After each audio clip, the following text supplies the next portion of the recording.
plenty happening, of course, and in the last 24 hours, we've heard President Trump speaking with the NATO Secretary General Mark Rutte from the Oval Office. It was a bit of a bromance going on again, like it was a couple of weeks ago. Trump, though, threatening Russia now with tariffs and unveiling a Ukraine weapons plan. Melania got to him, is pretty much what the papers are saying today. She told him that he was being taken for a ride by Putin. It's amazing it took this long. It's something that everybody else has known. He said people were surprised. He just carried on bombing. No, Donald, you were the only one that was surprised. Really? Well, that's exactly right. I think that no matter what, he's going to get his money because that's what he really wanted. He wanted somebody to pay him for all these munitions that he's going to send out. I think that may have been one of the biggest problems he had was the fact that he couldn't go back on what he'd been saying all this time before about people in NATO not paying enough in right.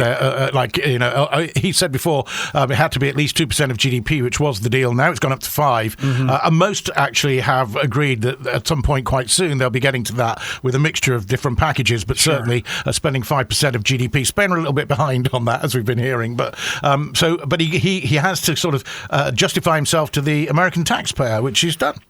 Yeah, now he's got money coming in for these Patriot missiles and all the what he's selling to the to NATO, and I think it's a win-win all the way around.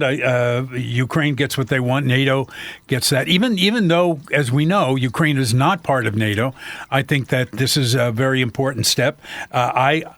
I was not quite sure about the whole Melania thing, but that completely makes sense. Well, he actually said himself that each time he would go back home, say to Melania, well, I spoke to Vlad, he sounded nice again today, and she said, really? They're just bombing Ukrainian cities again. Yep. That was what he said. Trump said. So that seems to be. I don't know how long it's going to take for him to get the bombs into their hands. Well, there's a lot that's available because when those weapons were stopped a couple of weeks ago, when the initial pause, there were a lot already in places like Poland. Mm-hmm. There's lots in Germany, and if it's coming from NATO, that means they can move their own supplies and pull them in from the States at a later stage. Obviously, they're needed, but perhaps not as immediately in other parts of Europe as they are in Ukraine right now. So it won't be.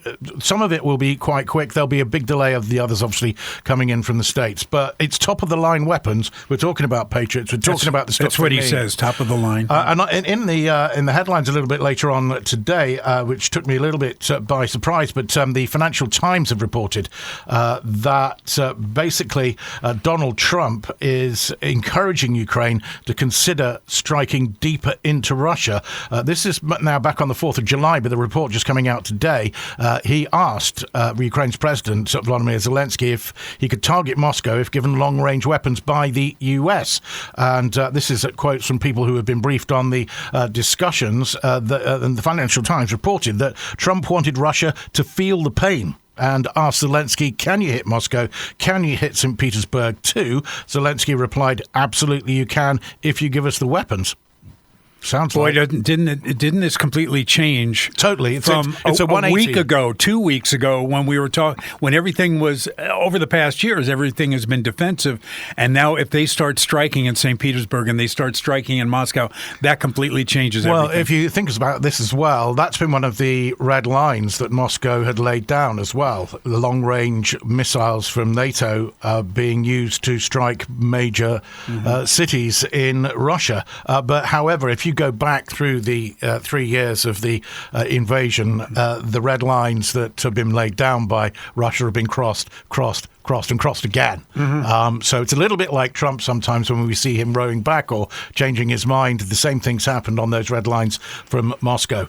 So, all we can hope is that whatever is happening now brings things to a close at the quickest possible, quickest possible way, in the shortest possible time for all concerned. Yeah, it's all, to me, this is all good news. I mean, the fact that they're even thinking of going on the offensive certainly helps out the situation and as you say, could bring everything to a close a little bit faster. I know that he would like to do everything through tariffs and through through squeezing them economically, but that doesn't seem to be getting the job done. Well, 100% tariffs is a pretty good thing, especially if it then goes on to the likes of India, China, Iran, those other countries that, Iran's got plenty of sanctions already, but those other countries that buy Russian oil off these hooky oil transporters. Isn't that 60% of their... Ultimately, that's basically what's funding the war. Right. So if we could see those tariffs being imposed on those countries as well, then surely that's going to make them think about calling up Moscow and saying, Vlad, we can't cope if you carry on doing this. So it might bring him to the table. You never know. That's the idea. We just have to hope that would happen. The 50 days thing, though, that sticks a little bit, doesn't it? Yeah, let's talk about that a little bit. Yeah, that if 50 days. If you think about it, if that's 50 days from now, that takes us through to September. That's across the summer, which is war season, effectively. And we know that there's been this build-up of Russian troops on the border. A number of their weapons caches have been blown up by the Ukrainians, though, so they're a little bit up the creek without a paddle. But it's the summer when all of the action takes place, on the battlefield and on the front lines, and that's what Russia's looking for to do right now, is to go on the offensive over the summer. Of course, come September and the ground's a bit wetter and it's boggier and it's difficult to get things moved about the place, then that's, we're out of war season. So effectively, Trump's giving him the summer. To attack. Yeah, and I think that's that number 50 is kind of an unfortunate number. Really gives him a huge window to do what he wants to do. That being said, as soon as Ukraine gets these weapons, that's going to really improve their situation. But and if you think about it, actually, it's not like Ukraine hasn't been able to bomb inside Russia up until now, because whilst we've seen that increase, certainly since Donald Trump's tried to get this peace process off and running, all we've seen is Russia increase the bombing of Ukrainian towns and cities. But Ukraine, to great effect, though, as we've seen at the airfields, numerous facilities now that are making weapons of war or making things to help them in the fight against Ukraine. They've been managing to get drones in and take out a lot of these facilities and cause all kinds of problems. So, if they've got some top-of-the-range missiles, as it's been hailed today, then they may well be able to do a bit more damage, and certainly a bit more damage to major cities, which will really that's got to have to sort of change the mindset, if not of Vladimir Putin and his cronies in the Kremlin, then perhaps the people on the ground who might have a bit more to say if they're allowed. What's kind of interesting is that the Russian media is really lashing out at Trump. They are. He's gone from peacemaker to war criminal. Now he's prolonging the war, and he's by giving these missiles to Ukraine. But that's always been the rhetoric, isn't it? By anybody who's supplied munitions to Ukraine has always been hailed by the Russians as prolonging the war. Dmitry Peskov didn't say as much as he normally. He's normally the big outspoken, lapdog for President Putin, and he was a little bit quieter than I was expecting today. I was expecting a lot more from him. So I think it has given them something to consider, certainly. Yeah, I think the next week, 2 weeks is going to be very, very important. And Russian state media perhaps would not have been as vociferous as they were if they weren't worried either. We've reset back to where we were, basically. US bad as far as Russia is concerned. Yeah, but compared to where we were a week ago, 2 weeks ago, it's fun to look at this going, finally, he's come around to what everybody else has already thought in the U.S. and what everybody else in the world has already known, that he was being played by Putin, and whether it was Melania or someone else who got to him, I think it's all for the best. There was a conference as well, if you remember, a few weeks ago, where a Ukrainian journalist was talking about her husband on the front line, and that was when he promised patriots a couple of weeks back. And that seems to, from that point, finally things have changed around, and there's lots of great Melania memes on Ukrainian internet services today. I'll show you one in a minute. Yes, it's going to be a long time for people on the ground in Ukraine, of course, 50 days. But hopefully, as soon as those armaments start to get in, we'll start to see a difference and perhaps a change of mind. But that's certainly, when we heard, we were waiting, weren't we, for about 24 hours after he'd said there was going to be a big announcement. But doesn't that 50 sound arbitrary to you? It really sounds like a made-up number to me. And he's always saying 2 weeks, 2 weeks, 2 weeks, which becomes a real laughing point in the States. But right now, I could conceive of that 50 coming down and that number being if anything to go by, it's tariffs. So, we had the 9th. What would you have? The 9th of July. Then we had the 1st of August, and then all of a sudden, now Mexico, Canada, and the EU got them before that. Yeah. So he can just jump and change it back to something else. And let's hope he does it with the situation in Russia. All right, we'll move on to the flooding we were talking about last week. Certainly, the situation in other parts of the world, the Texas flood victims, but there is flash flooding in the northeast metro area. We've seen lots of video of extreme rain pouring through various parts of cities, haven't we? New York subway actually just underwater in parts. Yeah, there's not a lot to really say about this, except that everybody has seen the flooding that happened in Texas, and we'll come to that in a minute. There's still about 160 people missing from that flooding, and about over 130 people have died, and they're still looking for bodies. And it's just a tragic situation. But 129 killed, 160 people may still be missing. Yeah. That's a week later. But, people, I'm sure everybody has been following. Well, if you haven't been following this, know that people who fell in that river, some of them were found 20 miles downriver, their bodies, and some of them were alive and up in trees. Indeed, which we were hoping for, weren't we, last week when we were talking. Yeah. But also a number of places where they've come across cars, but they're embedded in the riverbed, the whole car. I mean, that shows you the strength of the water, so, some of those people may sadly never be found, if it can bury whole cars. But that whole valley right now and the Guadalupe River is getting rain again today. So that's another thing for them to be... they've had to pull back on the relief efforts there, haven't they, because of the heavy rains. Yeah, the river was at 30 feet above flood stage, and today is about 5 feet above flood stage. But another thing I was thinking about, too, is that... the fact that this Camp Mystic is a day camp, and it was a camp that George Bush's wife, Laura, she was a counselor at that camp, and a lot of people in Texas went to that camp. It's a big one. I myself and my daughter were both camp counselors, and so if anybody who's been to a camp, been a counselor and the whole thing, that really shook me to my timbers. About I can't imagine being in a cabin with your kids and the water starts to rise uncontrollably. And what do you do? How do you get them out?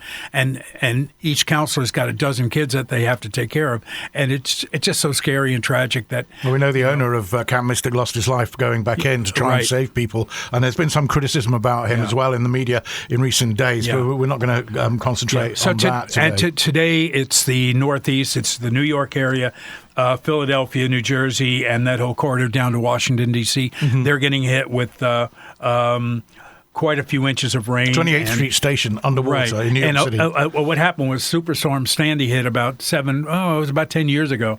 The water goes into the subways. It has no way to get out. I mean, there's nothing in the subways where the water can go into any of the rivers. There's no way it can drain. It just goes into the subways. It's got to be pumped out. So New York is really a sitting duck when it comes to that. It's right up the coast there, isn't it? From sort of like Richmond, further, right up to Boston and beyond. That whole swatch right up there is really getting hit today. So hopefully it's not going to last very long. Did we hang on to that story about the climate change denial scenario? Because we had one of those as well, didn't we, today? But I don't know if we kept it in our lineup. No, I don't know. We did. I think we kicked it out. Just not enough time. We'll come to wildfires. A fast-moving wildfire destroying a historic lodge and dozens of other structures on the Grand Canyon's North Rim. Now, a lot of people probably know this, because lots of people go to visit the Grand Canyon, Yeah, I don't know if we wanted to get in necessarily to all the fires that are happening, but this is consequential because this Grand Canyon Lodge has been around for almost 100 years and burnt to the ground one other time in 1932 when they had a kitchen fire, apparently.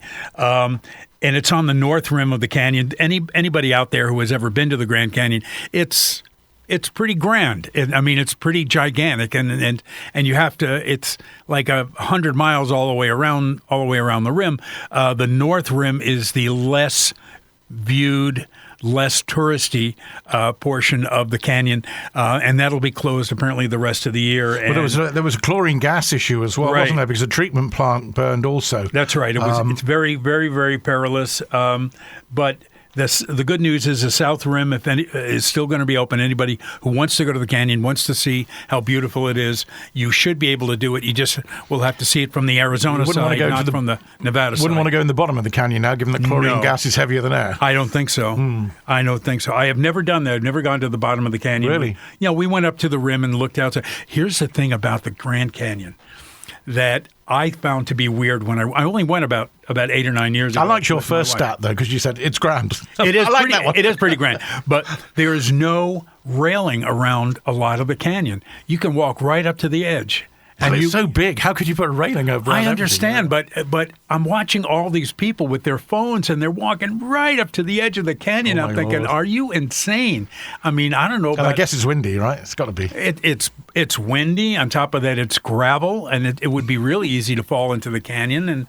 And I, that's not for me. I'm not going to go that close. I'll go 10 feet away, but you're not going to get me to push that. Anyhow, so if you're going to the Grand Canyon, you can still go, but you'll be on the South Rim. Don't go to the North Rim, and at least not this year. And so there we go. Okay. Kristi Noem in the news again this week. Trump wants to remake FEMA, not eliminate it, she says. I'd like to go 1 week without talking about Kristi Noem, but then again, we have to put it in the lineup here because it's all about the Texas floods and everything else. You know, the response that she was being interviewed by NBC about the response to the floods, right? Yeah, and she had been talking for a long time about getting rid of FEMA, and everybody thought, well, why would you talk about getting rid of FEMA when you're going into this is the Federal Emergency Management Agency? Correct. The federal agency that whenever something happens, they rush in with money and supplies and that sort of thing.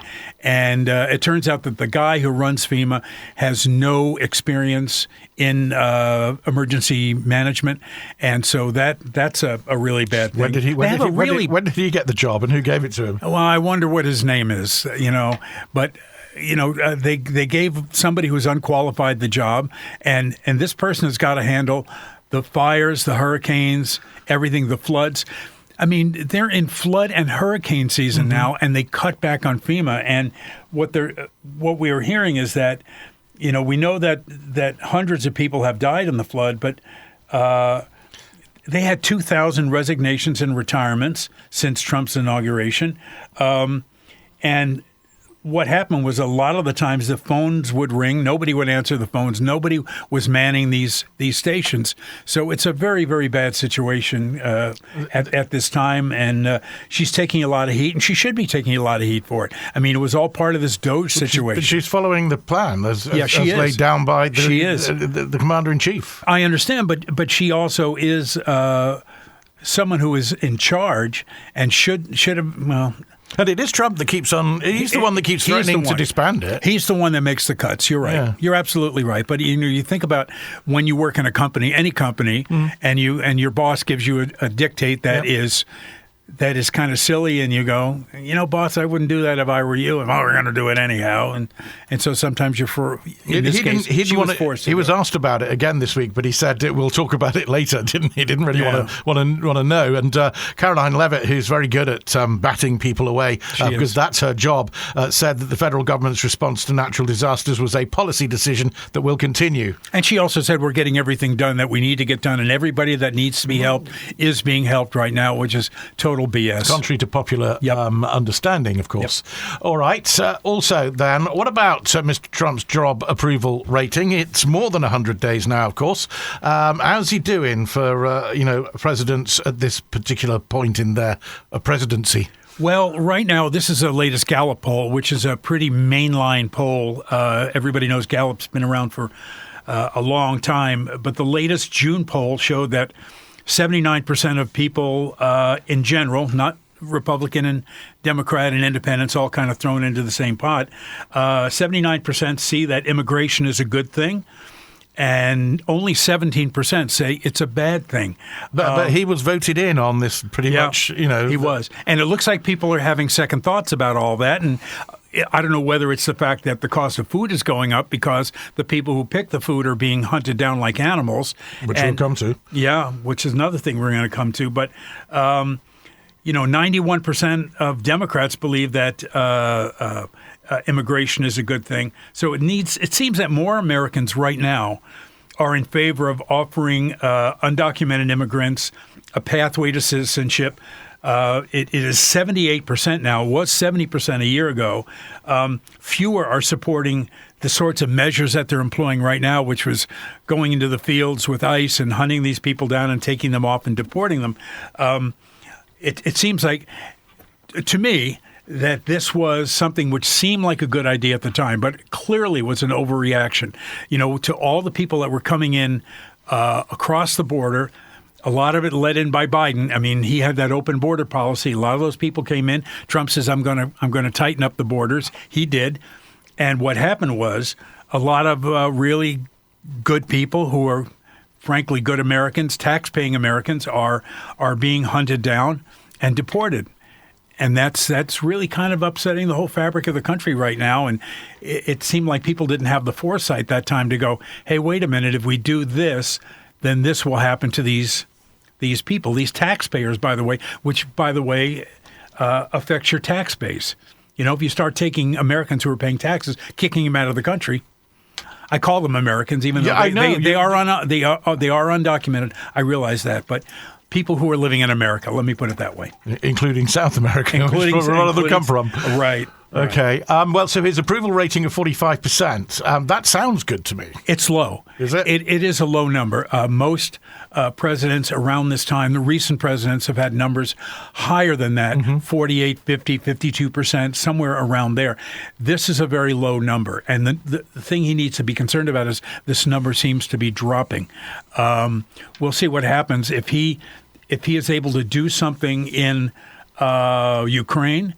If he's able to help them out, resolve the migrant situation to the fact that he starts seeing results and starts seeing people being treated a little more humanely, that number's going to go up. What are people going to vote on their pockets? Again, like we said right at the beginning, right at the outset with the whole campaign, it's all about people's money in their pockets. It is, and it's something. What things are costing. And it's something that Biden turned his back on when things got bad. He kept saying, "Oh, the economy is strong," when clearly people could see, for each person to person, that it was not a good thing. But we know it was coming back. Yeah. And I don't think it was coming back. The Democrats really made enough of it. Correct. I mean, they made a lot of mistakes in that campaign, but in this that was the big one. But due to these tariffs, especially to China, a lot of this could come back to bite them in the butt over the long haul. As I said last week, and I think the week before that, a lot of prices have not risen yet because a lot of these products were bought beforehand. But the minute we hit Christmas, the minute we hit the fall, if prices continue to be kind of high, then you're going to see his popularity fall. If prices drop, you're going to see his popularity rise. It's pretty simple. The things that are being targeted are things like shoes. There's not a whole lot that I've read and heard about groceries. Those are higher than they probably should be. But things like shoes and clothing are going to be a little bit problematic because in America, most of the shoes and clothing are made in China. More and more clothes are being made in Vietnam now with the U.S. having a slightly better a trade agreement with Vietnam than they do with China. But as we know, every week we do this. Tariffs come, tariffs go. Indeed. Who knows where we're going to be a week from now? We have no idea. Who knows where we're going to be in about 5 hours from now when he wakes up. Exactly. But right now we know with these tariffs being what they are, there are going to be tariffs. The cost of goods are going to be going up even higher by the end of the year. So I don't know. I don't have any advice. And of course, just as you were on your way in, we saw that inflation shot up in June as well, as the effect of those tariffs started to take place and show up in U.S. prices. Inflation annually rose 2.7% in June, up from 2.4% in May, and basically your basket of goods goes up. That 2.9% compared to 2.8% in May could probably, as you said, rise as we head into the fall. Yeah, that's a sizable number, as you point out. Yeah, definitely.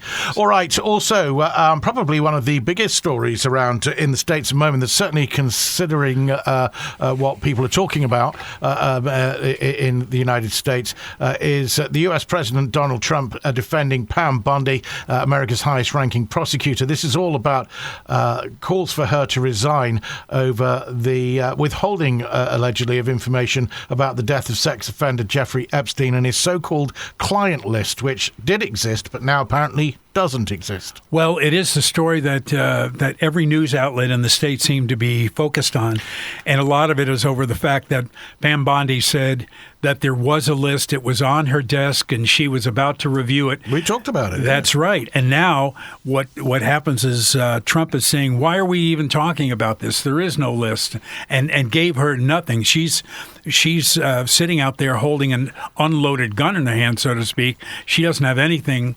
As what Trump says is she's got no cards to play. Well, he said let Pam. We know what he means when he says she's got no cards to play. He said let Pam Bondi do her job, writing in capitals, of course, right. And told his supporters not to waste time and energy on Epstein. Well, the problem is right now, this is a story that's had traction for the past 5 years, ever since they got Epstein, they put him in jail, he killed himself, and right now I don't know whether there is a list. I have a feeling there is a list, but that's just... It's obviously concerns about who's on the list. Well, that's the big problem, and the popular thought seems to be that perhaps Trump is on the list, maybe Trump's friends. There's a good chance maybe...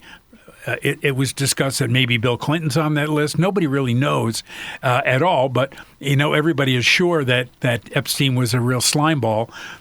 So I think the truth needs to come out at a certain point. But right now, the big thing is that the people who are supporting Trump, by him going forward and saying, and by Pam Bondi saying there is no list, and Trump backing that up, now everybody on the right is upset. The people on the left have been upset about this for a long time because they would like to know what the truth is. But people like Laura Loomer and some of the right-wing prognosticators and the people who are on right-wing radio, they're really unhappy about this thing. Well, the possibility of hidden evidence had been echoed by the FBI Director, Kash Patel, Deputy Director Dan Bongino. Is that right? Right, Bongino, yeah. So if they had said that there was the possibility of hidden evidence, well, no wonder the people ain't letting go of this. Yeah, so she tried to clarify these events a couple days ago, and she said that there is no file. I think she put herself in a world of hurt, and I think that she's got a bullseye on her back right now. But it goes deeper there, doesn't it? Because Bongino didn't show up for work on Friday. Loomer posted on X that she'd been told he was seriously thinking about resigning. Mm-hmm. And there's been other people talking about this, haven't there? It was Lieutenant Mike Flynn, retired, the U.S. National Security Advisor in Trump's first administration. He warned that the scandal is not going away. If the administration doesn't address the massive number of unanswered questions about Epstein, especially the abuse of children by elites, it's very clear that abuse occurred, he wrote in brackets. Then, moving forward on so many other monumental challenges our nation is facing becomes harder, he said. Yeah, I agree. I don't think the story is going away. See why people are talking soon. About this a lot still. No. Everybody on every station seems to be talking about this. It's the lead story. Okay. So we'll see. Stay tuned. Department of Education, we need to talk about as well. Another big story that's around in the news as we woke up this morning in the United States. And hundreds of employees are going to be fired. The Department of Education. The U.S. Supreme Court said yesterday he could. Well, it's that's true. Certainly, the education department is in the sights right now, and Trump has said that he'd like all education to be focused on local, on being controlled by the states. He doesn't want the federal government having anything to do with that. And so they are shrinking the education department, and as you said, a lot of the legal challenges said that he shouldn't be able to do this sort of thing. But the Supreme Court said, yeah, if he wants to fire people, he can fire people in that thing. Now, he cannot get rid of the education department in toto. You cannot eliminate a cabinet position. Well, like he might be able to do with FEMA. Correct. Well, FEMA is a created organization. The Department of Education is a cabinet post. It's got to be voted on by the Congress, and so it can be eliminated. It's just that Congress has to do it. Trump can't do it unilaterally and can't just do that. But the fact of the matter is, and I would like to hear from teachers who have worked in the system to know, how they feel about the Department of Education going away and that sort of power that is being pressed over that department. I don't know. I mean, I don't have a feeling either way, but just a lot of people are losing their jobs over this. Okay, going to give you a quick couple. I know you want to do your favourite story. You need to do Elmo first, though. Elmo from Sesame Street. His X account was hacked, posting anti-Semitic and racist messages, according to the Sesame Workshop today. An unknown hacker posted disgusting messages on X. Not even Elmo is safe these days. You know how many followers Elmo has on X? Way more than you and I. 650,000.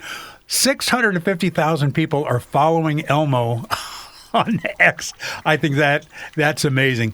Elmo was, and I saw some of the tweets, and they were quite disgusting and very anti-Jewish, shall we say, and. That has all been. They've been deleted. It was all a hack job and it's been deleted. But I just think that that is kind of an interesting story.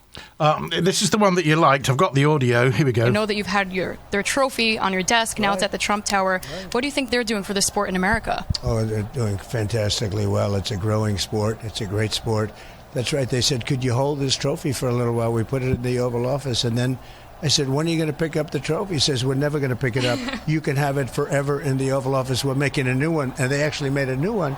So that was quite exciting. But it's in the Oval. Right now it's in the Oval. He's kept the Oval Office. What do we say about that? That's the World Club Football trophy we're talking about there. I thought Chelsea won it. They didn't get it. They got a copy. They didn't even get their own trophy. Instead, they didn't get to celebrate on their own either. He wouldn't leave. Go. Did anybody else out there see the video? Right? Nobody told him that you just give the trophy and leave. It's like stayed. They're just celebrating and they're jumping up and down. And here is this guy standing there applauding and he looked like a sixth finger. He looked so out of place and just get off the stage, man. I guess nobody told him. But yeah, so he's got his own Club World Cup trophy there. Oh, I bet he didn't even know what that. Well, they had the guys in the office, remember? He was for. asking them some really inappropriate questions. I think it was the Juventus players that he was asking inappropriate questions of, and luckily either they didn't understand or didn't answer. It's a growing sport. It's a growing sport. It's one of the best. It's one of the biggest sports. It's very bigly. It'll be one of the biggest in the world, I hear.